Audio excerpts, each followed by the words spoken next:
अनंत चतुर्दशी की भी बड़ी महिमा है। गुरुजी, अनंत चतुर्दशी तो लुप्त प्राय हो गई थी। पूज्यपाद धर्म सम्राट स्वामी करपात्री जी महाराज ने देखा कि अनंत चतुर्दशी जैसा व्रत लुप्त हो गया, गांव गांव में कहीं महिलाएं करती हैं। तब स्वामी जी ने काशी में चातुर्मास करते थे, वहां विधि पूर्वक अनंत का वो अनंत धारण करें, पर लोक शिक्षण के लिए यद्यदाचरति श्रेष्ठ तत्तदेवेतरो जना सयत प्रमाणं कुरुते लोकस्तदनुवर्तते, इस पद्धति का आदर करते। स्वामी जी अनंत धारण करते थे और उनके अनंत धारण करने से तमाम लोग अनंत स्वयं व्रत करते थे अनंत चतुर्दशी का और अनंत धारण करते थे।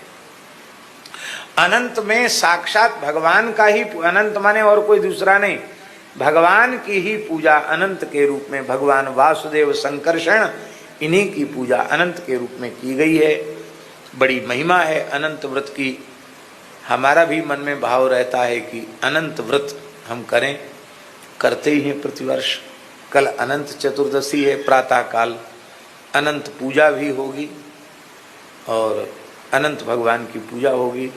इस व्रत को पर ज्यादा नहीं तो उस तिथि पर अनंत का पूजन करना चाहिए और अनंत सूत्र को पूरे वर्ष भर धारण करना चाहिए।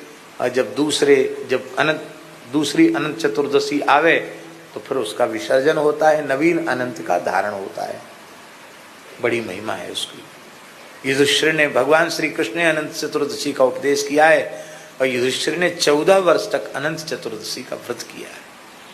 उसके बाद व्रत का उद्यापन किया जा सकता है और उद्यापन करने के बाद चाहे तो जीवन भर अनंत व्रत करे और नहीं तो 14 वर्ष करने के बाद फिर उद्यापन भी कर सकता है, ऐसा भी है।